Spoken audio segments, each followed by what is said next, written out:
Hi friends, welcome to our channel mission PSC. ഞാൻ Sreeja C Sundar. എല്ലാവർക്കും സുഖമാണെന്ന് വിചാരിക്കുന്നു. അതുപോലെ തന്നെ എല്ലാവരും നന്നായി പഠിക്കുന്നുണ്ടെന്ന് വിചാരിക്കുന്നു. അപ്പോൾ ഇന്നത്തെ ക്ലാസ്സിൽ നമ്മൾ പഠിക്കാൻ പോകുന്നത് കുറച്ച് പ്രീവിയസ് ക്വസ്റ്റ്യൻസും അതുപോലെ തന്നെ അതുമായി ബന്ധപ്പെട്ടിട്ടുള്ള കുറച്ച് റിലേറ്റഡ് ഫാക്ട്സുമാണ്. അപ്പോൾ ക്ലാസ്സിലേക്ക് പോകുന്നതിന് മുമ്പ് നമ്മുടെ വീഡിയോസ് ആദ്യമായിട്ട് കാണുന്ന സുഹൃത്തുക്കളാണെങ്കിൽ ചാനൽ സബ്സ്ക്രൈബ് ചെയ്ത് സപ്പോർട്ട് ചെയ്യുക. വിജയം എന്നത് എല്ലാ ദിവസവും പരിശീലിക്കുന്ന ലളിതമായ ചില വിഷയങ്ങൾ മാത്രമാണ് എന്ന് പറഞ്ഞുകൊണ്ട് ഇന്നത്തെ ക്ലാസ് ആരംഭിക്കാം. ഇന്ത്യൻ നാഷണൽ കോൺഗ്രസിന്റെ അധ്യക്ഷനായ ആദ്യ മലയാളി. ഒന്നാമത്തെ ചോദ്യം ഏതാണ്? ഇന്ത്യൻ നാഷണൽ കോൺഗ്രസിന്റെ അധ്യക്ഷനായ ആദ്യ മലയാളി. ഒരുപാട് തവണ അത് ചോദിച്ചിട്ടുണ്ട് കേട്ടോ, അതുകൊണ്ട് കൃത്യമായി തന്നെ പഠിച്ചു വെക്കുക. ആരാണ് ആദ്യ മലയാളി? സി ശങ്കരൻ നായരാണ്. ആരാണ്? സി ശങ്കരൻ നായരാണ്. അപ്പോൾ ഇന്ത്യൻ നാഷണൽ കോൺഗ്രസിന്റെ അധ്യക്ഷനായിട്ടുള്ള ആദ്യ മലയാളി ആരാണ്? സി ശങ്കരൻ നായരാണ്. ഏത് വർഷമാണ് അദ്ദേഹം അധ്യക്ഷനായത്? 1897. എപ്പോഴാണ്? 1897. വേദി ഏതായിരുന്നു? അമരാവതി ആയിരുന്നു അല്ലെ? അമരാവതി സെക്ഷനിലാണ് കേട്ടോ. അപ്പോൾ 1897 അമരാവതി സമ്മേളനത്തിലാണ് ഇന്ത്യൻ നാഷണൽ കോൺഗ്രസിന്റെ അധ്യക്ഷനായിട്ട് ആര് വരുന്നത്? ഒരു മലയാളി ആദ്യമായിട്ട് വരുന്നത്. ആരായിരുന്നു? സി ശങ്കരൻ നായരായിരുന്നു. സി ശങ്കരൻ നായരാണ്. Commander of the Indian emperor എന്ന ബഹുമതി ലഭിച്ച ആദ്യ മലയാളിയും ആര് തന്നെയാണ്? സി ശങ്കരൻ നായരാണ്. Commander of the Indian emperor എന്ന ബഹുമതി ലഭിച്ച ആദ്യ മലയാളിയും ആര് തന്നെയാണ്? സി ശങ്കരൻ നായരാണ്. എപ്പോഴാണ് ലഭിച്ചത്? 1904 കേട്ടോ. ആ ഇയർ അത്ര ഇമ്പോർട്ടന്റ് അല്ല, എങ്കിലും ഒന്ന് പഠിച്ചു വെക്കുക. 1904. 1904. അപ്പോൾ ഇന്ത്യൻ നാഷണൽ കോൺഗ്രസിന്റെ അധ്യക്ഷനായിട്ടുള്ള ആദ്യത്തെ മലയാളിയാണ് സി ശങ്കരൻ നായർ. സമ്മേളന വേദി ഏതാണ്? അമരാവതി സെക്ഷൻ ആണ് കേട്ടോ. അമരാവതി സെക്ഷൻ ആണ്. ഏതായിരുന്നു വർഷം? 1897. അതുപോലെ തന്നെ commander of the Indian emperor എന്ന ബഹുമതി ലഭിച്ച ആദ്യ മലയാളിയും ആര് തന്നെയാണ്? സി ശങ്കരൻ നായരാണ്. അതുപോലെ വൈസ്രോയിയുടെ എക്സിക്യൂട്ടീവ് കൗൺസിലിൽ അംഗമായ ആദ്യത്തെ മലയാളിയും ആര് തന്നെയാണ്? സി ശങ്കരൻ നായരാണ്. അതായത് ചേറ്റൂർ ശങ്കരൻ നായരാണ്. എന്താണ്? വൈസ്രോയിയുടെ എക്സിക്യൂട്ടീവ് കൗൺസിലിൽ അംഗമായിട്ടുള്ള ആദ്യ മലയാളിയും ആര് തന്നെയാണ്? സി ശങ്കരൻ നായരാണ്. ഏത് ഭരണപരിഷ്കരണ പ്രകാരമാണ് വൈസ്രോയിയുടെ എക്സിക്യൂട്ടീവ് കൗൺസിലിലേക്ക് ഒരു ഇന്ത്യക്കാരനെ നിയമിച്ചത്? 1909 മിന്റോ മോർലി ഭരണപരിഷ്കാര പ്രകാരമാണ്. ഏത് ഭരണപരിഷ്കരണ പ്രകാരമാണ്? 1909 മിന്റോ മോർലി ഭരണപരിഷ്കരണ പ്രകാരമാണ് വൈസ്രോയുടെ എക്സിക്യൂട്ടീവ് കൗൺസിലിലേക്ക് ഒരു ഇന്ത്യക്കാരനെ നിയമിച്ചത് എന്ന കാര്യം ഓർത്തിരിക്കുക. അതുപോലെ തന്നെ സെക്രട്ടറി ഓഫ് സ്റ്റേറ്റ് കൗൺസിലിലേക്ക് 2 ഇന്ത്യക്കാരെ നിയമിച്ചതും ഇതേ ഭരണപരിഷ്കരണത്തിന്റെ ഭാഗമായാണ് കേട്ടോ. സെക്രട്ടറി ഓഫ് സ്റ്റേറ്റ് കൗൺസിലിലേക്കും 2 ഇന്ത്യക്കാരെ നിയമിച്ചിട്ടുണ്ട്. ഏത് ഭരണപരിഷ്കരണ പ്രകാരമാണ്? മിന്റോ മോർലി ഭരണപരിഷ്കാര പ്രകാരമാണ്. എപ്പോഴാണ് ഈ മിന്റോ മോർലി ഭരണപരിഷ്കാരം നടപ്പിലാക്കിയത്? 1909. ആ ഒരു ഇയറും ആ ഒരു പരിഷ്കാരവും കറക്റ്റ് ആയിട്ട് ഓർത്തിരിക്കുക കേട്ടോ. അത് മാത്രമല്ല, മുസ്ലിം വിഭാഗങ്ങൾക്ക് ആദ്യമായി പ്രത്യേക മണ്ഡലം അനുവദിച്ചതും ഇതേ മിന്റോ മോർലി ഭരണപരിഷ്കാര പ്രകാരമാണ് എന്ന കാര്യം ഓർത്തിരിക്കുക കേട്ടോ. എപ്പോഴാണ്? 1909 മിന്റോ മോർലി ഭരണപരിഷ്കാരം നടപ്പിലാക്കിയത്. ഈ സമയത്ത് വൈസ്രോയി ആരായിരുന്നു? മിന്റോ പ്രഭു ആയിരുന്നു. 1909 മിന്റോ മോർലി ഭരണപരിഷ്കാരം നടപ്പിലാക്കുമ്പോൾ വൈസ്രോയി ആരായിരുന്നു? മിന്റോ പ്രഭു ആയിരുന്നു. അതുപോലെ സ്റ്റേറ്റ് സെക്രട്ടറി ആരായിരുന്നു? ജോൺ മോർലിയാണ്. സ്റ്റേറ്റ് സെക്രട്ടറി ആരാണ്? ജോൺ മോർലിയാണ്. അപ്പോൾ വൈസ്രോയി മിന്റോ പ്രഭുവും സ്റ്റേറ്റ് സെക്രട്ടറി ആണ് ജോൺ മോർലി എന്ന കാര്യം കൃത്യമായിട്ട് ഓർത്തിരിക്കുക, മാറിപ്പോവരുത് കേട്ടോ. അപ്പോൾ വൈസ്രോയിയുടെ എക്സിക്യൂട്ടീവ് കൗൺസിലിൽ അംഗമായിട്ടുള്ള ആദ്യ മലയാളി ആരാണ്? ചേറ്റൂർ ശങ്കരൻ നായരാണ് അല്ലെ? സി ശങ്കരൻ നായരാണ്. 1909 മിന്റോ മോർലി ഭരണപരിഷ്കാര പ്രകാരമാണ് വൈസ്രോയിയുടെ എക്സിക്യൂട്ടീവ് കൗൺസിലിലേക്ക് ഒരു ഇന്ത്യക്കാരനെ നിയമിച്ചത് എന്ന കാര്യം ഓർത്തിരിക്കുക.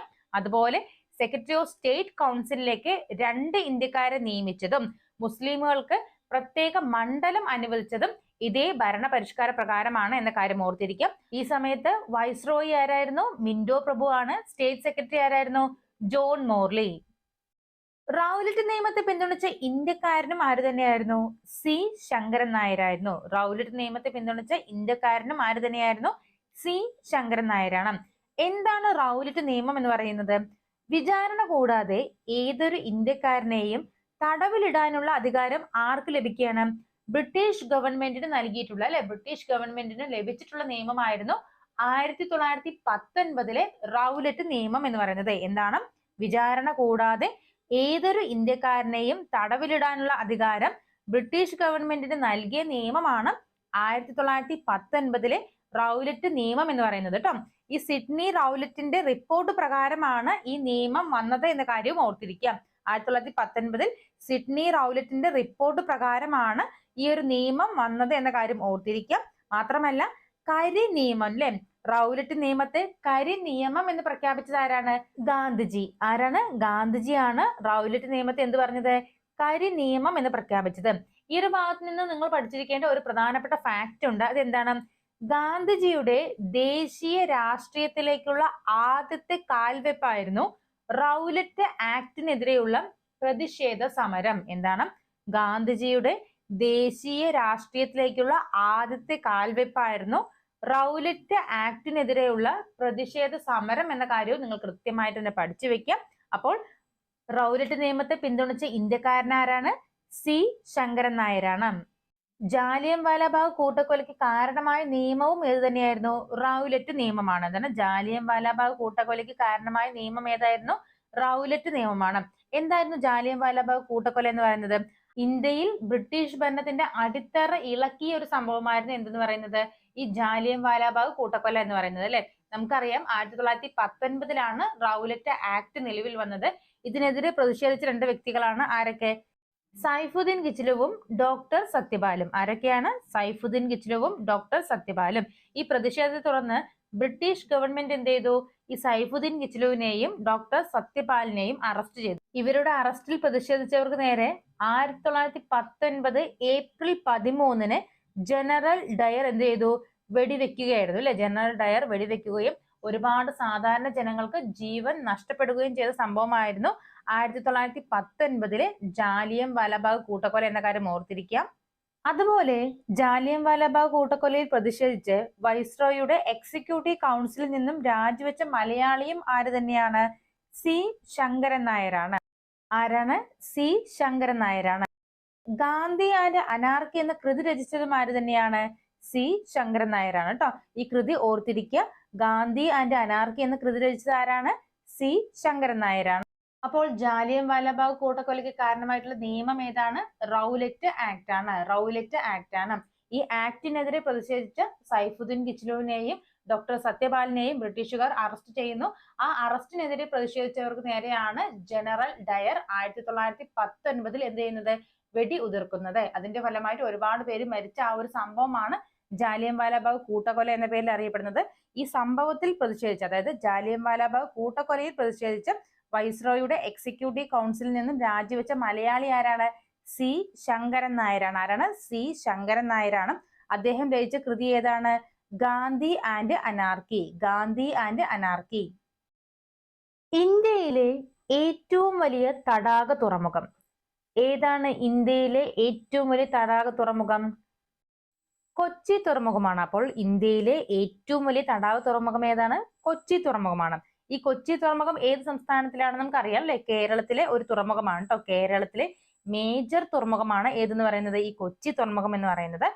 1341 പെരിയാറിലെ വെള്ളപ്പൊക്കമാണ് ഈ കൊച്ചി തുറമുഖത്തിന്റെ ഉത്ഭവത്തിന് കാരണം. അപ്പോൾ ഏത് വെള്ളപ്പൊക്കമാണ് കൊച്ചി തുറമുഖത്തിന്റെ ഉത്ഭവത്തിന് കാരണമായത്? 1341 പെരിയാറിലെ വെള്ളപ്പൊക്കമാണ്. ഇന്ത്യയിലെ ആദ്യ ഈ പോർട്ടും ഏത് തന്നെയാണ്? കൊച്ചി തുറമുഖമാണ്. ഇന്ത്യയിലെ ആദ്യത്തെ ഈ പോർട്ടും കൊച്ചി തുറമുഖമാണ്. ഈ കൊച്ചി തുറമുഖത്തിന്റെ ശില്പി ആരാണ്? റോബർട്ട് ബ്രിസ്റ്റോ ആണ്. കൊച്ചി തുറമുഖത്തിന്റെ ശില്പി ആരാണ്? റോബർട്ട് ബ്രിസ്റ്റോ ആണ്. ഇന്ത്യയിൽ ആദ്യമായി കണ്ടെയ്നർ കപ്പൽ എത്തിയ സ്ഥലവും ഏത് തന്നെയാണ്? കൊച്ചിയാണ് കേട്ടോ. ഇന്ത്യയിൽ ആദ്യമായി കണ്ടെയ്നർ കപ്പൽ എത്തിയ സ്ഥലം ഏതാണ്? കൊച്ചിയാണ്. ഏതായിരുന്നു അത്? പ്രസിഡന്റ് ടൈലർ ആയിരുന്നു കേട്ടോ. പ്രസിഡന്റ് ടൈലർ ആയിരുന്നു. അപ്പോൾ ഇന്ത്യയിലെ ഏറ്റവും വലിയ തടാക തുറമുഖമാണ് കൊച്ചി തുറമുഖം എന്ന് പറയുന്നത്. കേരളത്തിലെ മേജർ തുറമുഖമാണ് കൊച്ചി എന്ന് പറയുന്നത്.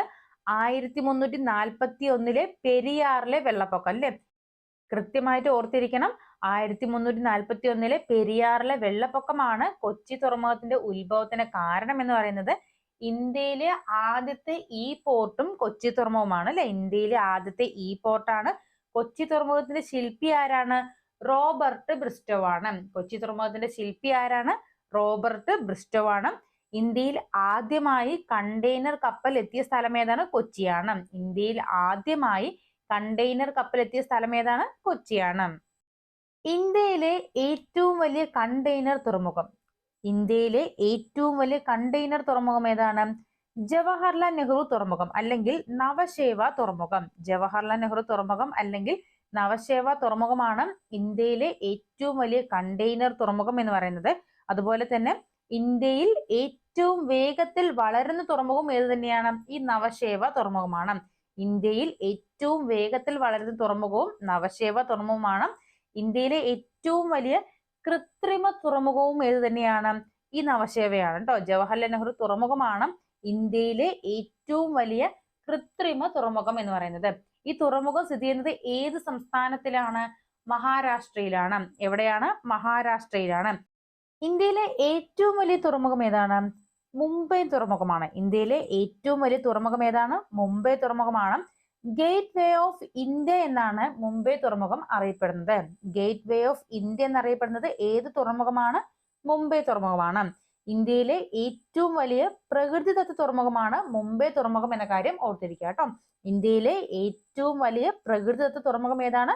മുംബൈ തുറമുഖമാണ്. അപ്പോൾ ഇന്ത്യയിലെ ഏറ്റവും വലിയ കണ്ടെയ്നർ തുറമുഖമാണ് നവശേവ തുറമുഖം എന്ന് പറയുന്നത്. ഇന്ത്യയിലെ ഏറ്റവും വലിയ കൃത്രിമ തുറമുഖവും ഏത് തന്നെയാണ്? ഈ നവശേവയാണ് അല്ലെ. ഇത് ഏത് സംസ്ഥാനത്തിലാണ് സ്ഥിതി ചെയ്യുന്നത്? മഹാരാഷ്ട്രയിലാണ്. അതുപോലെ ഇന്ത്യയിലെ ഏറ്റവും വലിയ തുറമുഖം ഏതാണ്? മുംബൈ തുറമുഖമാണ്. ഈ മുംബൈ തുറമുഖമാണ് ഗേറ്റ് വേ ഓഫ് ഇന്ത്യ എന്നറിയപ്പെടുന്നത് അല്ലെ.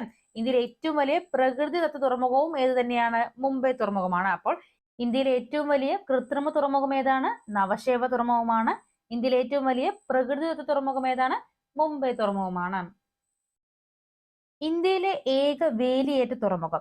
ഇന്ത്യയിലെ ഏക വേലിയേറ്റ തുറമുഖം ഏതാണ്?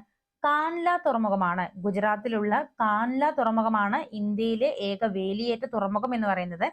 ഇന്ത്യയിലെ തന്നെ അല്ലെങ്കിൽ ഏഷ്യയിലെ തന്നെ ആദ്യത്തെ പ്രത്യേക സാമ്പത്തിക മേഖലയും ഏത് തന്നെയാണ്? കാൻലയാണ് കേട്ടോ. എന്താണ്? ഇന്ത്യയിലെ തന്നെ അല്ലെങ്കിൽ ഏഷ്യയിലെ തന്നെ ആദ്യത്തെ പ്രത്യേക സാമ്പത്തിക മേഖല, അതായത് സ്പെഷ്യൽ എക്കണോമിക് സോൺ എന്നറിയപ്പെടുന്നത് ഏതാണ്? ഈ കാൻലയാണ്. സ്വതന്ത്ര ഇന്ത്യയിൽ നിർമ്മിച്ച ആദ്യത്തെ തുറമുഖവും ഏത് തന്നെയാണ്? ഈ കാൻല തുറമുഖമാണ്. സ്വതന്ത്ര ഇന്ത്യയിൽ നിർമ്മിച്ച ആദ്യത്തെ തുറമുഖം ഏതാണ്? കാൻല തുറമുഖമാണ്. അതുകൊണ്ട് തന്നെ ഇന്ത്യ വിഭജനത്തിന്റെ സന്തതി എന്നാണ് കാൻല തുറമുഖം അറിയപ്പെടുന്നത്. ഏത് പേരിലാണ് ഇത് അറിയപ്പെടുന്നത്? ഇന്ത്യ വിഭജനത്തിന്റെ സന്തതി എന്ന പേരിലാണ് കാൻല തുറമുഖം അറിയപ്പെടുന്നത്. ഇന്ത്യയിൽ ഏറ്റവും കൂടുതൽ ഇരുമ്പയിര് കയറ്റുമതി ചെയ്യുന്ന തുറമുഖം. ഇന്ത്യയിൽ ഏറ്റവും കൂടുതൽ ഇരുമ്പയിര് കയറ്റുമതി ചെയ്യുന്നത് ഏത് തുറമുഖത്തിൽ നിന്നാണ്? മർമഗോവയിൽ നിന്നാണ്. എവിടെ നിന്നുമാണ്? മർമഗോവയിൽ നിന്നുമാണ്. ഈ മർമഗോവ ഏത് നദിയിലാണ് സ്ഥിതി ചെയ്യുന്നത്? സുവാരി നദിയിലാണ്. അപ്പോൾ മർമഗോവ എന്ന് പറയുന്ന തുറമുഖം ഏത് നദിയിലാണ്? സുവാരി നദിയിലാണ്. അപ്പോൾ ഇന്ത്യയിലെ ഏക വേലിയേറ്റ തുറമുഖം എന്ന് പറയുന്നത് ഗുജറാത്തിലെ കാൻല തുറമുഖമാണ്. ഇന്ത്യയിലെ അല്ലെങ്കിൽ ഏഷ്യയിലെ തന്നെ ആദ്യത്തെ പ്രത്യേക സാമ്പത്തിക മേഖലയായി കണക്കാക്കുന്നത് ഈ കാൻല തുറമുഖമാണ്. സ്വതന്ത്ര ഇന്ത്യയിൽ നിർമ്മിച്ച ആദ്യ തുറമുഖമായതുകൊണ്ട് തന്നെ ഇന്ത്യ വിഭജനത്തിന്റെ സന്തതി എന്ന പേരിലാണ് ഈ തുറമുഖം അറിയപ്പെടുന്നത് കേട്ടോ. ഇന്ത്യയിൽ ഏറ്റവും കൂടുതൽ ഇരുമ്പയിര് കയറ്റുമതി ചെയ്യുന്ന തുറമുഖം ഏതാണ്? മർമഗോവയാണ്. ഏതാണ്? മർമഗോവയാണ്. ഇത് ഏത് നദിയിലാണ് സ്ഥിതി ചെയ്യുന്നത്? സുവാരി നദിയിലാണ്. ഏത് നദിയിലാണ്? സുവാരി നദിയിലാണ്. പ്രധാനമായും കുന്ദ്രേമുഖ ഇരുമ്പയിര് കയറ്റുമതി ചെയ്യുന്നതിന് വേണ്ടി മാത്രം നിർമ്മിച്ച തുറമുഖം ഏതാണ്? ന്യൂ മാംഗ്ലൂർ തുറമുഖമാണ്. ഏതാണ്? ന്യൂ മാംഗ്ലൂർ തുറമുഖമാണ്. ഏത് സംസ്ഥാനത്തിലാണ് ഇത് സ്ഥിതി ചെയ്യുന്നത്? കർണാടകയിലാണ് കേട്ടോ. എവിടെയാണ്? കർണാടകയിലാണ്. അപ്പോൾ പ്രധാനമായും കുന്ദ്രേമുഖ് എന്ന് പറയുന്ന ഇരുമ്പയിര് കയറ്റുമതി ചെയ്യാൻ വേണ്ടി നിർമ്മിച്ച തുറമുഖം ഏതാണ്? ന്യൂ മാംഗ്ലൂർ തുറമുഖമാണ്. ഗേറ്റ് വേ ഓഫ് കർണാടക എന്നാണ് ഈ തുറമുഖം അറിയപ്പെടുന്നത്. ഏത് പേരിലാണ് ഇത് അറിയപ്പെടുന്നത്? Gateway of Karnataka. അത് മാത്രമല്ല കർണാടക സംസ്ഥാനത്തിലെ ഒരേ ഒരു മേജർ തുറമുഖവും ഏത് തന്നെയാണ്? ന്യൂ മാംഗ്ലൂർ തുറമുഖമാണ്. കർണാടകത്തിലെ ഏക മേജർ തുറമുഖമാണ് ന്യൂ മാംഗ്ലൂർ തുറമുഖം എന്ന കാര്യം ഓർത്തിരിക്കുക കേട്ടോ. ഇന്ത്യയുടെ മുത്ത് എന്നറിയപ്പെടുന്ന തുറമുഖം. ഇന്ത്യയുടെ മുത്ത് എന്നറിയപ്പെടുന്ന തുറമുഖം ഏതാണ്? വി ഒ ചിദംബരം തുറമുഖമാണ്. ഏതാണ്? വി ഒ ചിദംബരം തുറമുഖമാണ്. ഇത്തരത്തിലുള്ള അപരനാമങ്ങൾ കൃത്യമായി തന്നെ പഠിച്ചു വെക്കുക കേട്ടോ. അപ്പോൾ ഇന്ത്യയുടെ മുത്ത് എന്നറിയപ്പെടുന്ന തുറമുഖം ഏതാണ്? വി ഒ ചിദംബരം തുറമുഖമാണ്. ഇതൊരു മനുഷ്യനിർമ്മിത ആഴക്കടൽ തുറമുഖമാണ് എന്ന കാര്യം കൃത്യമായിട്ട് ഓർത്തു വെക്കുക. അപ്പോൾ കുന്ദ്രേമുഖ് ഇരുമ്പയിര് കയറ്റുമതി ചെയ്യാൻ വേണ്ടി നിർമ്മിച്ച തുറമുഖമാണ് ന്യൂ മാംഗ്ലൂർ തുറമുഖം എന്ന് പറയുന്നത്. ഇത് സ്ഥിതി ചെയ്യുന്നത് ഏത് സംസ്ഥാനത്തിലാണ്? കർണാടകയിലാണ്. അതുകൊണ്ട് തന്നെ ഗേറ്റ് വേ ഓഫ് കർണാടക എന്നറിയപ്പെടുന്ന തുറമുഖം ഏതാണ്? ന്യൂ മാംഗ്ലൂർ തുറമുഖമാണ്. ഇത് കർണാടകത്തിലെ ഏക മേജർ തുറമുഖമാണ് എന്ന കാര്യം ഓർത്തിരിക്കാം. ഇന്ത്യയുടെ മുത്ത് എന്നറിയപ്പെടുന്ന തുറമുഖം ഏതാണ്? വി ഒ ചിദംബരം തുറമുഖമാണ്. ഇതൊരു മനുഷ്യനിർമ്മിത ആഴക്കടൽ തുറമുഖമാണ് എന്ന കാര്യം കൃത്യമായിട്ട് ഓർത്തിരിക്കുക കേട്ടോ. Gateway of south India എന്നറിയപ്പെടുന്ന തുറമുഖം ഏത് തുറമുഖമാണ്? Gateway of south India എന്ന പേരിൽ അറിയപ്പെടുന്നത് ചെന്നൈ തുറമുഖമാണ്. ഏത് തുറമുഖമാണ്? ചെന്നൈ തുറമുഖമാണ് gateway of south India എന്നറിയപ്പെടുന്നത്. കിഴക്കിന്റെ രത്നം എന്നറിയപ്പെടുന്ന തുറമുഖം ഏതാണ്? വിശാഖപട്ടണമാണ്. കിഴക്കിന്റെ രത്നം എന്നറിയപ്പെടുന്നത് ഏത് തുറമുഖമാണ്? വിശാഖപട്ടണമാണ്. ഇത് ഏത് സംസ്ഥാനത്തിലാണ് സ്ഥിതി ചെയ്യുന്നത്? ആന്ധ്രാപ്രദേശിലാണ്. അപ്പോൾ വിശാഖപട്ടണം എന്ന് പറയുന്ന തുറമുഖം ഏത് സംസ്ഥാനത്തിലാണ് സ്ഥിതി ചെയ്യുന്നത്? ആന്ധ്രാപ്രദേശിലാണ്. ഏറ്റവും ആഴം കൂടിയ കരബന്ധിത തുറമുഖം കൂടിയാണ് ഏത്? വിശാഖപട്ടണം. അപ്പോൾ ഇന്ത്യയിലെ ഏറ്റവും ആഴം കൂടിയ കരബന്ധിത തുറമുഖമാണ് വിശാഖപട്ടണം എന്ന് പറയുന്നത്. ബംഗാൾ ഉൾക്കടലിലെ ഒരേ ഒരു പ്രകൃതിദത്ത തുറമുഖവും ഏത് തന്നെയാണ്? വിശാഖപട്ടണമാണ്. അപ്പോൾ ചെന്നൈ തുറമുഖമാണ് gateway of south India എന്നറിയപ്പെടുന്നത്. കിഴക്കിന്റെ രത്നം എന്നറിയപ്പെടുന്നത് ആന്ധ്രാപ്രദേശിലെ വിശാഖപട്ടണമാണ്. ഏറ്റവും ആഴം കൂടിയ കരബന്ധിത തുറമുഖമാണ് വിശാഖപട്ടണം എന്ന് പറയുന്നത്. ബംഗാൾ ഉൾക്കടലിലെ ഒരേ ഒരു പ്രകൃതിദത്ത തുറമുഖവും ഏത് തന്നെയാണ്? വിശാഖപട്ടണമാണ്. സ്വതന്ത്ര ഇന്ത്യയിലെ ആദ്യ പൂർവ്വതീര തുറമുഖം. സ്വതന്ത്ര ഇന്ത്യയിലെ ആദ്യത്തെ പൂർവ്വതീര തുറമുഖം, അതായത് കിഴക്ക് ഭാഗത്തുള്ള തുറമുഖം ഏതാണ്? പാരാദീപാണ്. ഏതാണ്? പാരാദീപാണ് കേട്ടോ. ഇത് ഏത് സംസ്ഥാനത്തിലാണ്? ഒഡീഷയിലുള്ള തുറമുഖമാണ്. അപ്പോൾ ഒഡീഷയിലുള്ള തുറമുഖമാണ് പാരാദീപ് എന്ന് പറയുന്നത്. സ്വതന്ത്ര ഇന്ത്യയിലെ ആദ്യത്തെ പൂർവ്വതീര തുറമുഖം കൂടിയാണ് ഏത്? പാരാദീപ്. ജപ്പാനിലേക്ക് ഇരുമ്പയിര് കയറ്റുമതി ചെയ്യുന്നത് ഏത് തുറമുഖത്തിൽ നിന്നാണ്? ഈ പാരാദീപിൽ നിന്നാണ്. അപ്പോൾ ജപ്പാനിലേക്ക് ഇരുമ്പയിര് കയറ്റുമതി ചെയ്യുന്ന തുറമുഖം ഏതാണ്? പാരാദീപ് തുറമുഖമാണ്. ഇന്ത്യയിലെ ഏക നദീജന്യ മേജർ തുറമുഖം കൊൽക്കത്ത ഹാൽഡിയ തുറമുഖമാണ്. ഇന്ത്യയിലെ ഏക നദീജന്യ മേജർ തുറമുഖം ഏതാണ്? കൊൽക്കത്ത ഹാൽഡിയ തുറമുഖമാണ്. ഇന്ത്യൻ കോസ്റ്റ് ഗാർഡിന്റെ ആസ്ഥാനവും ഇതേ തുറമുഖമാണ് കേട്ടോ. ഇന്ത്യൻ കോസ്റ്റ് ഗാർഡിന്റെ ആസ്ഥാനവും ഈ തുറമുഖമാണ്. Gateway of eastern India എന്നറിയപ്പെടുന്നതും കൊൽക്കത്ത ഹാൽഡിയ തുറമുഖമാണ്. അപ്പോൾ കൊൽക്കത്ത ഹാൽഡിയ തുറമുഖം ഏത് പേരിലും അറിയപ്പെടുന്നുണ്ട്? Gateway of eastern India എന്ന പേരിലും അറിയപ്പെടുന്നുണ്ട്. മാത്രമല്ല ഇന്ത്യയിലെ ഏറ്റവും പഴക്കം ചെന്നതും എന്നാൽ ഇപ്പോഴും പ്രവർത്തനത്തിലുള്ള തുറമുഖം ഏതാണ്? കൊൽക്കത്ത തുറമുഖമാണ്. ഇന്ത്യയിലെ ഏറ്റവും പഴക്കം ചെന്ന തുറമുഖവും ഇപ്പോഴും പ്രവർത്തിക്കുന്ന തുറമുഖം ഏത് തന്നെയാണ്? കൊൽക്കത്ത ഹാൽഡിയ തുറമുഖമാണ്. അപ്പോൾ സ്വതന്ത്ര ഇന്ത്യയിലെ ആദ്യത്തെ പൂർവ്വതീര തുറമുഖമാണ് പാരാദീപ് എന്ന് പറയുന്നത്. ഈ പാരാദീപ് ഏത് സംസ്ഥാനത്തിലാണ്? ഒഡീഷയിലാണ്. ജപ്പാനിലേക്ക് ഇരുമ്പയിര് കയറ്റി അയക്കുന്നതും എവിടെ നിന്നുമാണ്? പാരാദീപിൽ നിന്നുമാണ്. ഇന്ത്യയിലെ ഏക നദീജന്യ മേജർ തുറമുഖം ഏതാണ്? കൊൽക്കത്ത ഹാൽഡിയ തുറമുഖമാണ്. ഇന്ത്യൻ കോസ്റ്റ് ഗാർഡിന്റെ ആസ്ഥാനവും ഇവിടെയാണ്. Gateway of eastern India എന്നറിയപ്പെടുന്നതും കൊൽക്കത്ത തുറമുഖമാണ്. ഇന്ത്യയിൽ നിലവിൽ പ്രവർത്തിക്കുന്നതും അതുപോലെ തന്നെ ഏറ്റവും പഴക്കം ചെന്നതുമായ തുറമുഖം ഏതാണ്? കൊൽക്കത്ത ഹാൽഡിയ തുറമുഖമാണ്. ഇന്ത്യയിലെ ആദ്യ കോർപ്പറേറ്റഡ് തുറമുഖം. ഇന്ത്യയിലെ ആദ്യത്തെ കോർപ്പറേറ്റഡ് തുറമുഖം ഏതാണ്? കാമരാജൻ തുറമുഖമാണ്. ഏതാണ്? കാമരാജൻ തുറമുഖമാണ്. ഇത് എണ്ണൂർ തുറമുഖം എന്ന പേരിലും അറിയപ്പെടുന്നുണ്ട് കേട്ടോ. കാമരാജൻ തുറമുഖം എണ്ണൂർ തുറമുഖം എന്ന പേരിലും അറിയപ്പെടുന്നുണ്ട്. കമ്പനിയായി രജിസ്റ്റർ ചെയ്ത ആദ്യത്തെ തുറമുഖവും ഏത് തന്നെയാണ്? ഈ എണ്ണൂർ തുറമുഖമാണ്. കമ്പനിയായിട്ട് രജിസ്റ്റർ ചെയ്ത ആദ്യത്തെ തുറമുഖവും എണ്ണൂർ തുറമുഖമാണ്. ചെന്നൈ തുറമുഖത്തിന്റെ തിരക്ക് കുറയ്ക്കുന്നതിനായി നിർമ്മിച്ച തുറമുഖവും ഏത് തന്നെയാണ്? എണ്ണൂർ തുറമുഖമാണ്. അപ്പോൾ ഇന്ത്യയിലെ ആദ്യത്തെ കോർപ്പറേറ്റഡ് തുറമുഖമാണ് എണ്ണൂർ തുറമുഖം എന്ന് പറയുന്നത്. കമ്പനിയായിട്ട് രജിസ്റ്റർ ചെയ്ത ആദ്യത്തെ തുറമുഖവും ഇത് തന്നെയാണ്. ഇതിന്റെ പർപ്പസ് എന്തായിരുന്നു? ചെന്നൈ തുറമുഖത്തിന്റെ തിരക്ക് കുറയ്ക്കുക. 13ാമത്തെ മേജർ തുറമുഖം. ഇന്ത്യയിലെ 13ാമത്തെ മേജർ തുറമുഖം ഏതാണ്? പോർട്ട് ബ്ലെയർ ആണ്. ഏതാണ്? പോർട്ട് ബ്ലെയർ ആണ്. ഇന്ത്യയിലെ ഏറ്റവും വലിയ സ്വകാര്യ തുറമുഖം മുന്ദ്ര തുറമുഖം എവിടെയാണ് സ്ഥിതി ചെയ്യുന്നത്? ഗുജറാത്തിലാണ് കേട്ടോ. അപ്പോൾ ഇന്ത്യയിലെ ഏറ്റവും വലിയ സ്വകാര്യ തുറമുഖം ഏതാണ്? മുന്ദ്ര തുറമുഖമാണ്. ഏത് സംസ്ഥാനത്തിലാണ് സ്ഥിതി ചെയ്യുന്നത്? ഗുജറാത്തിലാണ്. എങ്കിൽ ഇന്ത്യയിലെ ആദ്യ സ്വകാര്യ തുറമുഖം ഏതാണ്? പിപാവാവാണ്. ഇതും ഗുജറാത്തിൽ തന്നെയാണ് സ്ഥിതി ചെയ്യുന്നത്. അപ്പോൾ ഇന്ത്യയിലെ ആദ്യത്തെ സ്വകാര്യ തുറമുഖം പിപാവാവാണ്. ഏത് സംസ്ഥാനത്തിലാണ് സ്ഥിതി ചെയ്യുന്നത്? ഗുജറാത്തിലാണ്. സ്വകാര്യ മേഖലയിൽ നിർമ്മിക്കപ്പെട്ട ആഴജല തുറമുഖം ഏതാണ്? കൃഷ്ണപട്ടണമാണ്. ഏതാണ്? കൃഷ്ണപട്ടണം. ഇത് എവിടെയാണ് സ്ഥിതി ചെയ്യുന്നത്? ആന്ധ്രാപ്രദേശിലെ നെല്ലൂരിലാണ്. എവിടെയാണ്? ആന്ധ്രാപ്രദേശിലെ നെല്ലൂരിലാണ്. അപ്പോൾ ഇന്ത്യയിലെ 13ാമത്തെ മേജർ തുറമുഖമാണ് പോർട്ട് ബ്ലെയർ എന്ന് പറയുന്നത്. ഇന്ത്യയിലെ ഏറ്റവും വലിയ സ്വകാര്യ തുറമുഖം മുന്ദ്ര തുറമുഖമാണ്. എവിടെയാണ് സ്ഥിതി ചെയ്യുന്നത്? ഗുജറാത്തിലാണ്.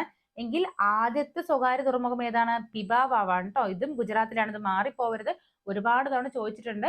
അപ്പോൾ ഇന്ത്യയിലെ ആദ്യത്തെ സ്വകാര്യ തുറമുഖം പിപാവാവും ഇന്ത്യയിലെ ഏറ്റവും വലിയ സ്വകാര്യ തുറമുഖം എന്ന് പറയുന്നത് മുന്ദ്ര തുറമുഖമാണ്. ഈ രണ്ട് സ്വകാര്യ തുറമുഖവും നിർമ്മിച്ചിരിക്കുന്നത് ഏത് സംസ്ഥാനത്തിലാണ്? ഗുജറാത്തിലാണ്. സ്വകാര്യ മേഖലയിൽ നിർമ്മിക്കപ്പെട്ട ആഴജല തുറമുഖമാണ് കൃഷ്ണപട്ടണം എന്ന് പറയുന്നത്. ഇത് എവിടെയാണ് സ്ഥിതി ചെയ്യുന്നത്? ആന്ധ്രാപ്രദേശിലെ നെല്ലൂരിലാണ്. എവിടെയാണ്? ആന്ധ്രാപ്രദേശിലെ നെല്ലൂരിലാണ്. ഒന്നാം അടിയന്തരാവസ്ഥ പ്രഖ്യാപിച്ച വർഷം എപ്പോഴാണ്? ഒന്നാമത്തെ അടിയന്തരാവസ്ഥ പ്രഖ്യാപിച്ചത് 1962. എപ്പോഴാണ്? 1962 ഒന്നാം അടിയന്തരാവസ്ഥ പ്രഖ്യാപിച്ചത്. അപ്പോൾ 1962 ഒക്ടോബർ 26 ഇന്ത്യയിൽ ആദ്യമായി അടിയന്തരാവസ്ഥ പ്രഖ്യാപിച്ചത് എന്ന കാര്യം ഓർത്തിരിക്കുക കേട്ടോ. ഇന്ത്യയിലെ ആദ്യ അടിയന്തരാവസ്ഥ പ്രഖ്യാപിക്കുമ്പോൾ ഇന്ത്യൻ പ്രസിഡന്റ് ആരായിരുന്നു? ഡോക്ടർ എസ് രാധാകൃഷ്ണൻ ആയിരുന്നു. ആരായിരുന്നു? ഡോക്ടർ എസ് രാധാകൃഷ്ണനാണ്. അന്നത്തെ പ്രധാനമന്ത്രി ആരായിരുന്നു? ജവഹർലാൽ നെഹ്റു. ആരായിരുന്നു? ജവഹർലാൽ നെഹ്റു. അതുപോലെ തന്നെ പ്രതിരോധ മന്ത്രി ആരായിരുന്നു? വി കെ കൃഷ്ണമേനോനാണ്. വി കെ കൃഷ്ണമേനോനായിരുന്നു. ഒന്നാം അടിയന്തരാവസ്ഥ പ്രഖ്യാപിക്കാനുള്ള കാരണം എന്തായിരുന്നു? ചൈനീസ് അധിനിവേശമാണ് കേട്ടോ. 1962 ആ ഒരു കാലഘട്ടത്തിൽ ഉണ്ടായിരുന്ന ചൈനീസ് അധിനിവേശമാണ് ഒന്നാം അടിയന്തരാവസ്ഥ പ്രഖ്യാപിക്കാനുള്ള പ്രധാനപ്പെട്ട കാരണം എന്ന് പറയുന്നത്. എപ്പോഴാണ് ഒന്നാം അടിയന്തരാവസ്ഥ പിൻവലിച്ചത്?